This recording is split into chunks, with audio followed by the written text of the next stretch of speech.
Ela é carioca, escritora, atriz e professora de teatro. Mestre pela UNB, ocupa a cadeira 34 da Academia Brasileira de Letras. É diretora de literatura afro-brasileira no Sindicato dos Escritores do DF e autora de várias obras, dentre elas Não Vou Mais Lavar os Pratos, Só por Hoje Vou Deixar Meu Cabelo em Paz, Cadernos Negros. Aqui conosco para falar mais sobre a temática de suas obras, Cristiane Sobral. Olá, Cristiane, seja muito bem-vinda. Muito obrigada, é um prazer estar aqui. E assim, nome bastante sugestivo, Não Vou Mais Lavar os Pratos. Sim. Se eu chego em casa falando isso, é a glória. E aí, como é que fica? Fica que isso aí tem sido um turbilhão, né, para muitas mulheres, e é uma abertura de caminhos, assim, uma quebra de paradigmas mesmo, porque se é difícil para qualquer mulher dizer que não vai mais lavar os pratos, né, dentro da situação que a gente vive do machismo, imagine para uma mulher negra, né, afirmar que não vai mais lavar os pratos. Então, é uma tentativa mesmo de mexer nesse estado das coisas, né, de confrontar esses paradoxos que a gente tem num país com a maior população negra fora da África, mas que ainda enfrenta esses desafios, né, de inclusão em todas as áreas. E o machismo é mais cruel entre o público feminino negro? Claro, assim, de todas as perspectivas que a gente tem, de gênero, raça, renda, escolaridade, quem vai estar no ponto mais vulnerável da pirâmide é a mulher negra, né? Então, quando a gente fala do machismo, da violência doméstica, é ela, a mulher negra, uma vez mais, que vai ser atingida de forma mais contundente. Fala um pouco mais da obra. Ela lida também com esses estereótipos da mulher negra, que a mulher negra sofre na sociedade. Como é que é? Como é que foi o começo dessa obra? No que você pensou? Não Vou Mais Lavar os Pratos é um livro assim que provoca essa questão do racismo, do machismo e que apresenta uma mulher num outro ponto de vista. Não tem como a gente se livrar totalmente dos estereótipos, né? Eles estão constituídos até mesmo no nosso inconsciente. Mas há uma tentativa de, primeiro, falar da mulher negra sendo mulher negra, né? Porque muito falaram sobre nós e nós muitas vezes não tivemos essa oportunidade como autoras de apresentar as nossas perspectivas, né? As nossas literaturas, a nossa contação de histórias. Então esse livro ele apresenta uma mulher negra que ama, que também se diverte, que também se frustra, que tem sonhos, né, que está muito além desses lugares que são estabelecidos, inclusive nessa própria literatura brasileira, para as mulheres negras, como a mulata gostosa, né, a mulher lasciva, sensual, a mulher que não tem muita facilidade, não tem interesse pelos estudos, que está sempre ligada ao lazer, à música, né? Então, esses lugares que são lugares possíveis, mas que não são os únicos lugares para as mulheres negras dentro dessa sociedade. E né? A sua obra procura desconstruir isso? Procura desconstruir, eu não sei se a gente dá conta de desconstruir, né? Mas procura apresentar outras versões. Né? Então, quando eu digo não vou mais lavar os pratos, nem vou limpar a sujeira dos móveis, sinto muito, comecei a ler, então estou apresentando mais que uma leitura ipsiliter, né? Estou apresentando uma leitura de mundo, uma leitura de vida, né? Dizendo que sim, nós mulheres podemos lavar, podemos passar, podemos cozinhar e podemos fazer muitas outras coisas além disso, né? Não é uma recusa de funções domésticas, isso seria muito pequeno para dar consistência a um livro, né? Que tem tanta coisa para falar. Mas é essa perspectiva de um grito de libertação, né, quer dizer, a literatura, a gente não pode atribuir à literatura uma função salvacionista ou uma função de existir para alguma coisa, mas de fato a literatura pode fazer com que as pessoas, elas sim, são agentes de sua própria transformação. E pensar que a gente teve durante tanto tempo uma literatura que mostrou que nós éramos feias, que nós não éramos inteligentes, que não estávamos aptas para outras profissões, como no campo da ciência e tantas outras áreas. Isso tem sim uma responsabilidade na formação das nossas identidades, né? Então é muito importante pensar nessa literatura, que é uma literatura brasileira também, e que apresenta outros contornos, né, da nossa realidade. Foi difícil o começo desse projeto? Foi difícil, né? O mercado editorial ele ainda não está percebendo, ele ainda não está com essa perspectiva de que existe um leitor negro, uma leitora negra, que tem interesse em ouvir falar sobre a sua subjetividade, que tem uma subjetividade diferenciada. Então, no início, assim, como para qualquer autor brasileiro, o campo da publicação ele é um campo muito difícil. Mas para autores e autoras negros e negras que fazem esse trabalho, colocando a subjetividade negra, confrontando o racismo em um país que não se quer racista, que não se assume como racista, então essa é uma dificuldade maior, sim. Então eu tive aí durante 10 anos uma dificuldade de publicar, recebendo recusas de editoras que me sugeriam, inclusive, que eu fizesse a troca das temáticas, que talvez se eu escrevesse sobre outros temas que não abordassem a negritude, nem o machismo, né, porque isso seria mais vendável para mim. E aí, por incrível que pareça, né, para mostrar que realmente essas apostas não estão tão certas, é onde eu acredito que essa literatura ela tem algo a apresentar de diferenciado, né, no campo da literatura brasileira. Depois de 10 anos, a primeira edição foi esgotada de 1000 livros, né, esgotada em 6 meses. E ainda sem distribuição, sem estar nas grandes livrarias, fazendo um trabalho de boca em boca, apresentação em saraus, performances, né? Esse movimento de saraus ele tem crescido bastante no país. Então existe vida além dos best-sellers, né? É bom que se diga aí, para quem está pensando em escrever, não é fácil, esse campo é um campo já com muitas regras do jogo que não são divulgadas para a maioria, mas a gente está aí colocando os pés na porta, né? E a literatura parece ser o caminho encontrado por você para a desconstrução desses estereótipos, dessa objetificação da mulher brasileira, inclusive, principalmente, talvez, a mulher negra.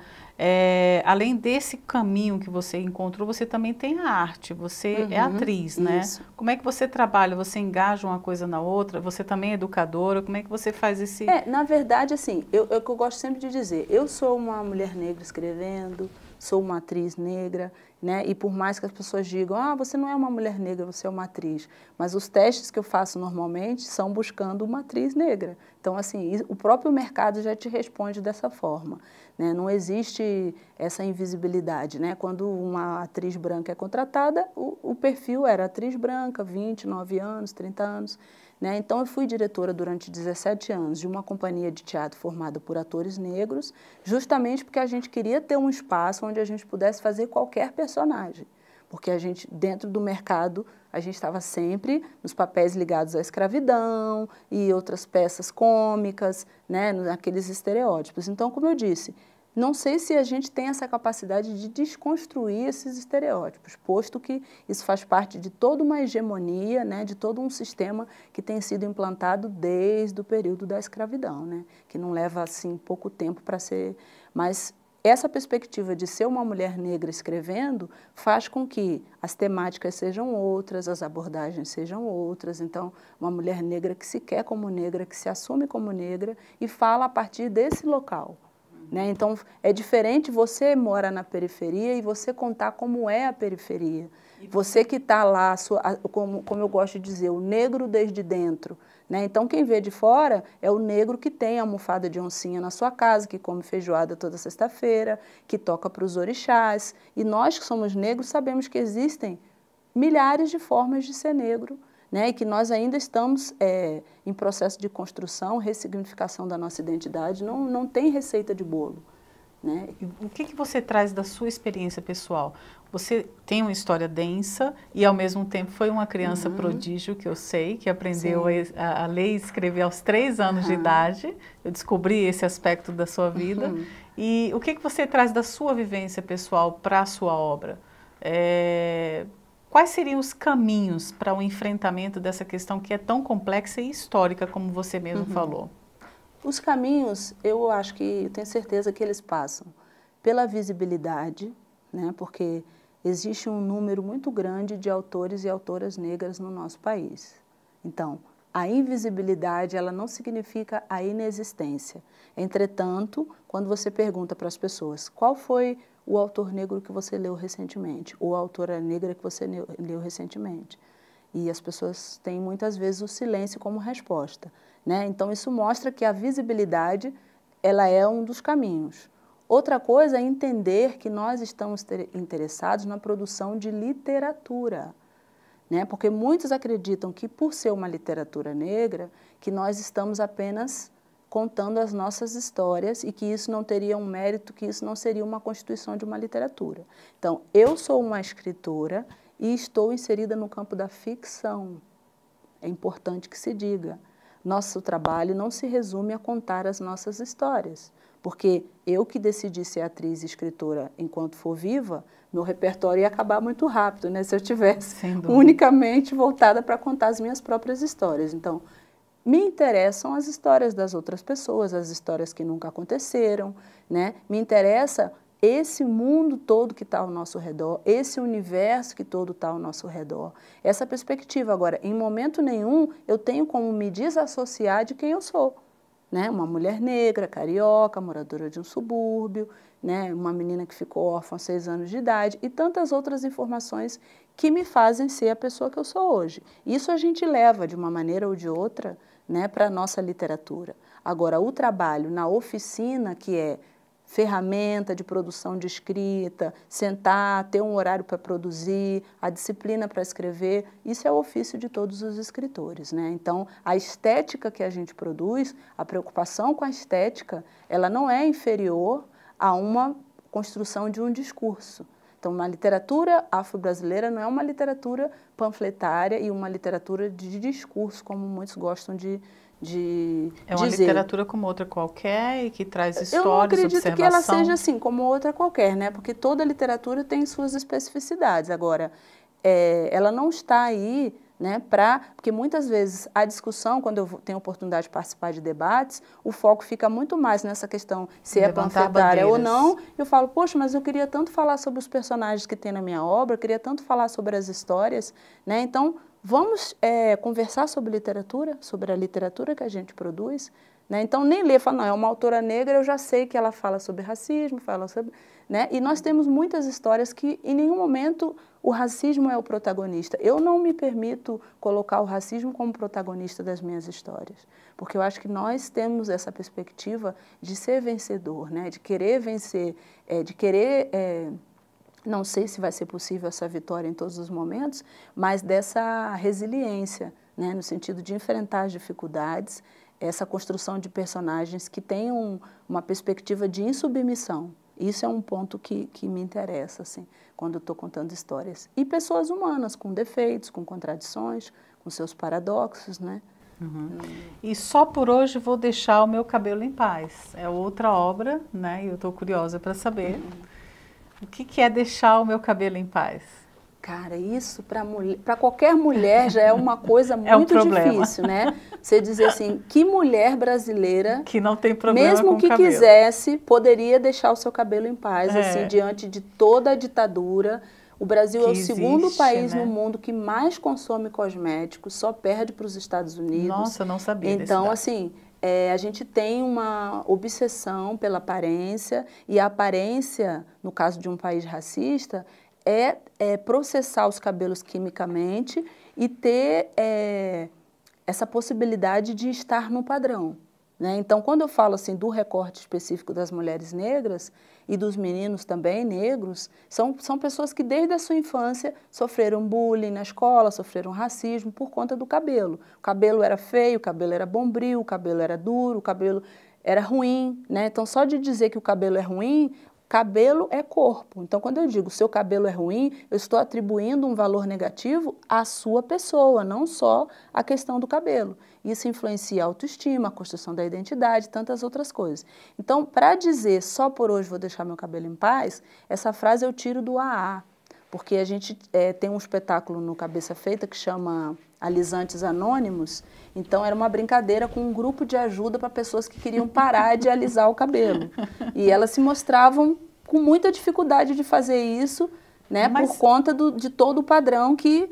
Tem pessoas que me cobram, perguntam, você não vai fazer nada no seu cabelo, você não Mas quer... já teve uma mudança, né? A gente nota que já teve uma mudança entre as décadas de 60, 70 até agora a atualidade.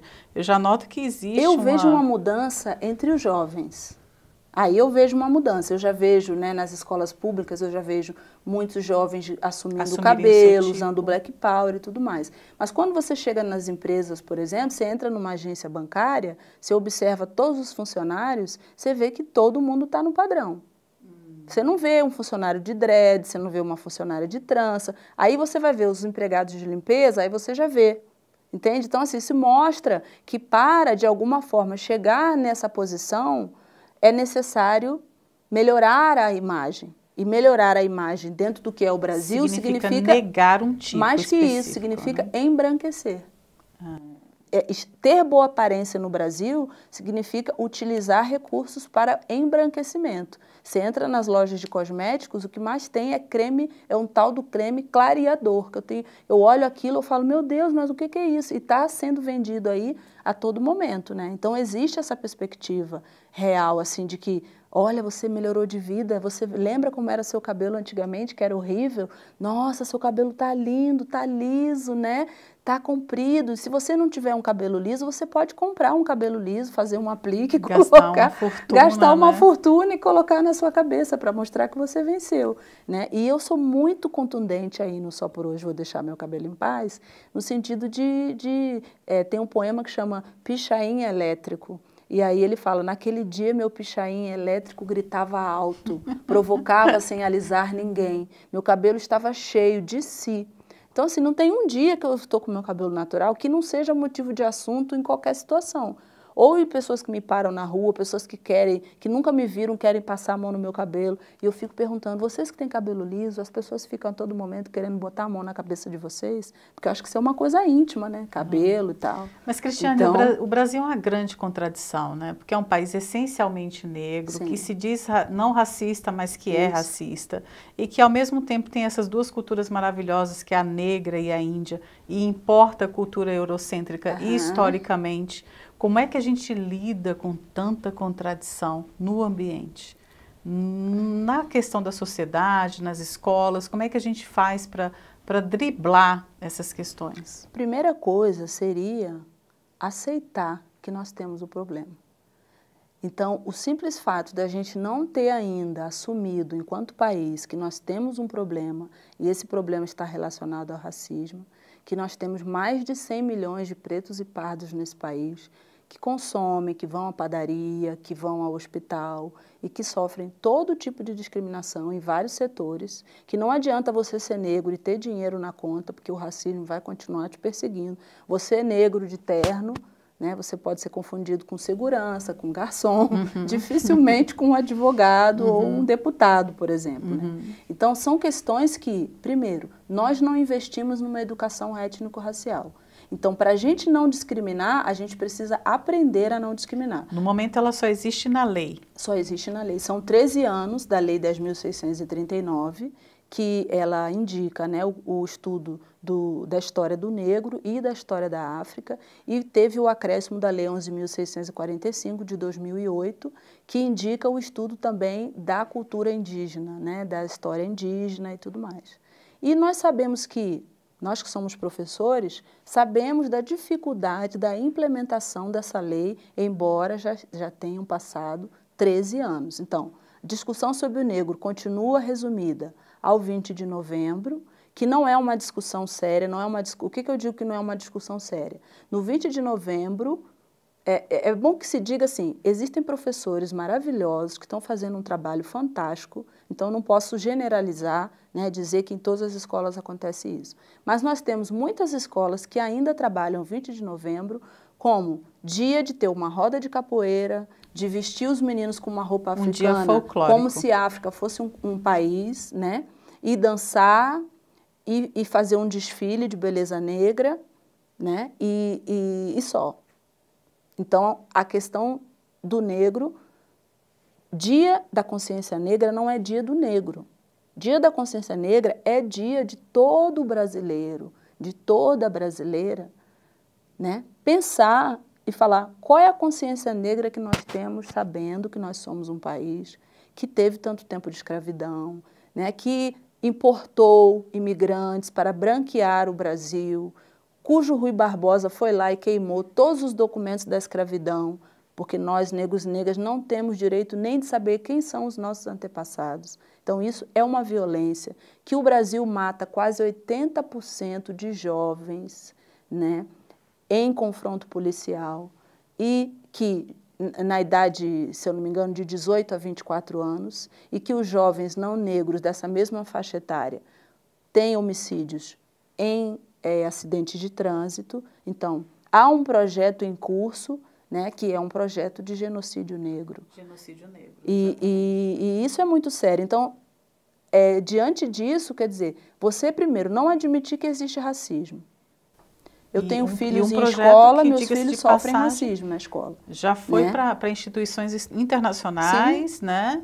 Já existe frentes de combate ao problema, mas parece que a coisa não anda, não funciona. Né? E a gente que visita as escolas, eu sou coordenadora intermediária do ensino médio na Unieb Núcleo Bandeirante, então faço um trabalho de acompanhamento, de formação nas escolas de ensino médio do Núcleo Bandeirante. Então basta entrar na escola, sempre tem um aluno que me procura e fala: professora, eu não te conheço, mas eu estou sofrendo racismo, será que você pode fazer alguma coisa para me ajudar?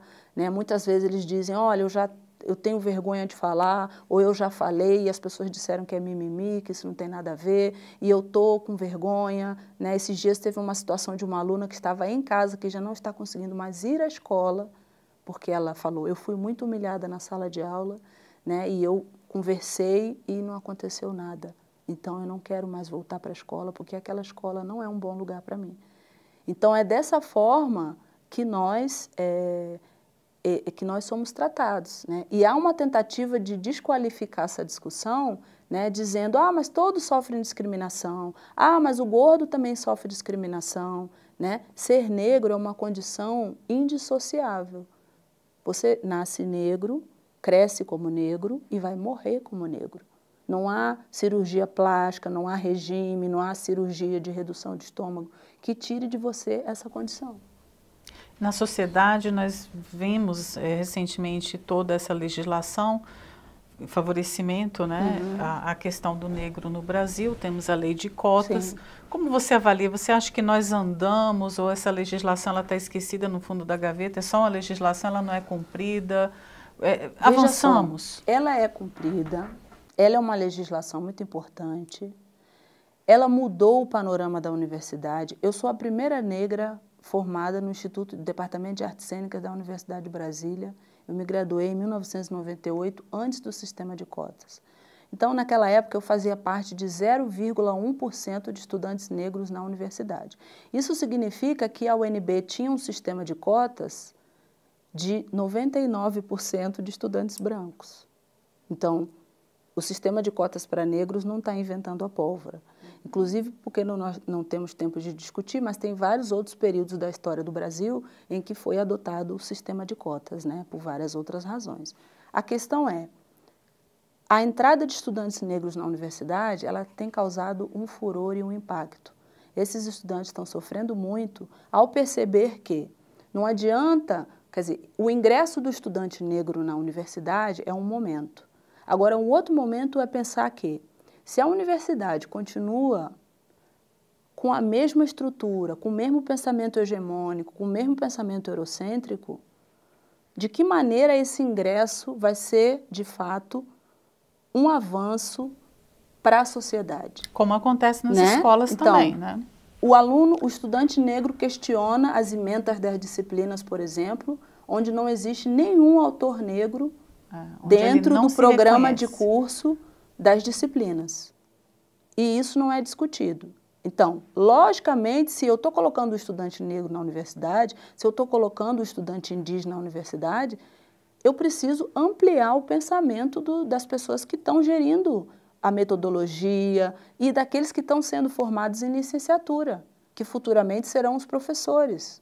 Né? Então, a gente tem aí uma cadeia muito louca, porque a pessoa vai lá na universidade, se forma em professor de geografia, não estuda nada, por exemplo, sobre o continente africano e sobre outras coisas, continua com aquela visão estereotipada do que é a África, né? Vai para a sala de aula, quando apresentam para ele a Lei 10.639, ele, mas isso aí, poxa, eu tenho tanto conteúdo para dar, para que eu vou me preocupar com a história da África? Né? A África não presta para nada, a África não não contribui nada para a economia mundial, né? E essa visão, ela continua. Muito material didático nós temos, já não dá mais para dizer, olha, nós não temos material didático para trabalhar com a lei. Agora a questão é, aonde que uma pessoa que não teve uma educação étnico-racial vai se dispor a abrir sequer um desses livros, se despojar de todo o seu preconceito para se permitir, né, ler o que está ali. Na verdade, ela adivinha, ela já acha que adivinha o que está escrito no livro.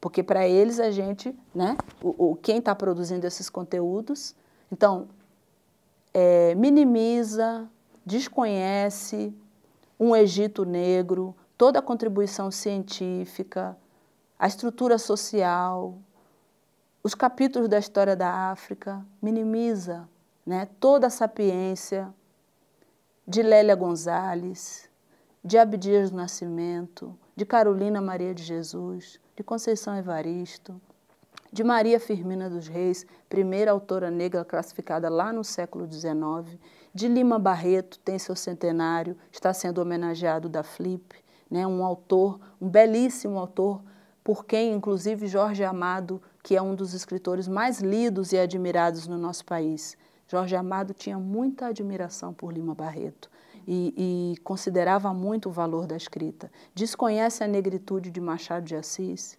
né? Então, aliás, tudo é algo isso... que tenha ressaltado, né? Um dos escritores mais lidos do país, Machado de Assis, e não se ressalta o fato da negritude dele. É um longo caminho, né? É um longo caminho. Um caminho que nós temos percorrido, que o movimento negro, quando a gente vê hoje conquistas do negro na teledramaturgia, nas novelas brasileiras, no cinema, na educação, essa participação massiva de escritores negros na Flip desse ano, onde eu inclusive vou estar lançando meu novo livro Terra Negra, né, um novo livro de poesia. Tudo isso não foi dado ao acaso. Tudo isso está acontecendo por fruto de toda uma militância, né, de grandes homens e de grandes mulheres que dedicaram sua vida a uma transformação social, que não é de interesse só da população negra, né? E você falou aí do novo romance, Terra Negra, do também novo livro quero de saber. poemas, Terra um Negra. poema. Ah, um livro de Terra poemas, Negra. desculpe. Isso. Então, quero saber também. Fala um pouquinho dele pra gente. Olha, é muito difícil falar de um livro que a gente escreve assim, né? Com tanta paixão, com tanta... Mas eu acho que o nome, assim, já dá para as pessoas terem um pouquinho, assim, daquele... Pelo menos a surpresa, o desejo, né? Porque é um livro tão profundo, é um livro que... Assim, eu estou feliz porque eu tenho seguido nesse caminho da escrita, sempre lendo muito, pesquisando muito, estudando muito, e essas coisas estão desaguando, né, nos meus livros. Então, acho que cada vez a discussão está mais profunda, está mais sensível. Eu trago do teatro esse cuidado com a palavra, essa obsessão pela palavra. A palavra é uma coisa que me movimenta. E Terra Negra vai falar de uma perspectiva de uma literatura erótica que se quer negra, longe dos estereótipos dos corpos negros, né? Vai muito fundo nessa perspectiva do corpo negro, o corpo negro que ama, o corpo negro que perde seus filhos, né? Nessa questão do próprio genocídio. Então, acredito que é um livro que afeta, sabe? Porque eu acredito que uma obra de arte, ela tem esse poder de afetação. E a fruição que a obra de arte, que a literatura permite, ela é muito expressiva, né? Eu sempre digo, o melhor livro de autoajuda é um bom livro, né? E é impossível que você tenha contato com um bom livro e não saia mexido, não saia... Tocado, né, tocado, de repente, com a questão de se conhecer mais a fundo, né? Porque eu falo assim, por uma humanidade mais humana, né? Então, acho que a gente está vivendo um momento histórico dessa necessidade de rever os nossos valores. Essa crise econômica é também um chamado para que a gente possa começar a pensar em outras perspectivas de prazer que estejam além das questões materiais, né? Que as questões materiais não sejam exclusivamente fonte do nosso prazer e que outras perspectivas de relações mais saudáveis. Quando a gente fala muito hoje alimentação orgânica, mas eu sempre falo, e relação orgânica, né? E contato real entre pessoas, né? E, de fato, ser impactado por aquele estudante que está sentado na sala de aula, que precisa ter um futuro, assim como nós também tivemos essa oportunidade, né? De que maneira nós estamos oportunizando a diminuição da violência? Se fala muito da violência, mas de que maneira nós estamos agredindo menos os nossos corpos dentro dessa perspectiva cosmética, né? Dentro dessa perspectiva capilar? Será que não posso ser bonita só porque estou com meu cabelo natural? Me acho E bem uma bonita. perspectiva de mudança e de valorização da nossa cultura, que é negra, né?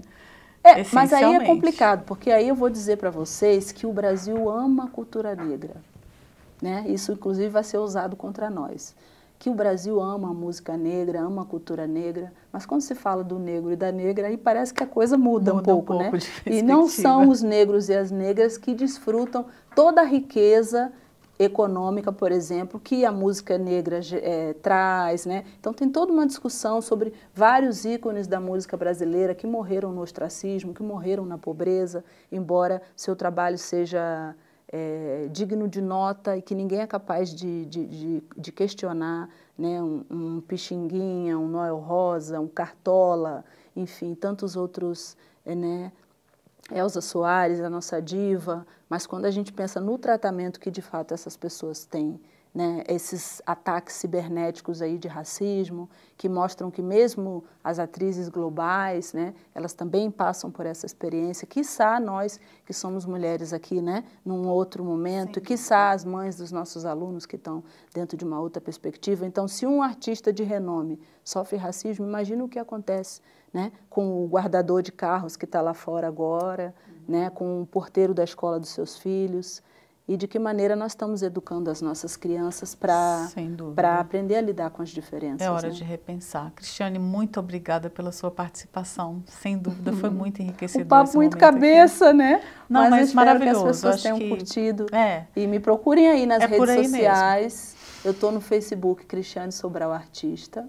E tem um blog aí também. Tem um blog, né, também, cristianesobral.blogspot.com.br. Tem um Quilombo hoje, o Quilombo hoje é a página dos Cadernos Negros, que é uma antologia maravilhosa, não vou ter tempo de falar, está completando 40 anos esse ano.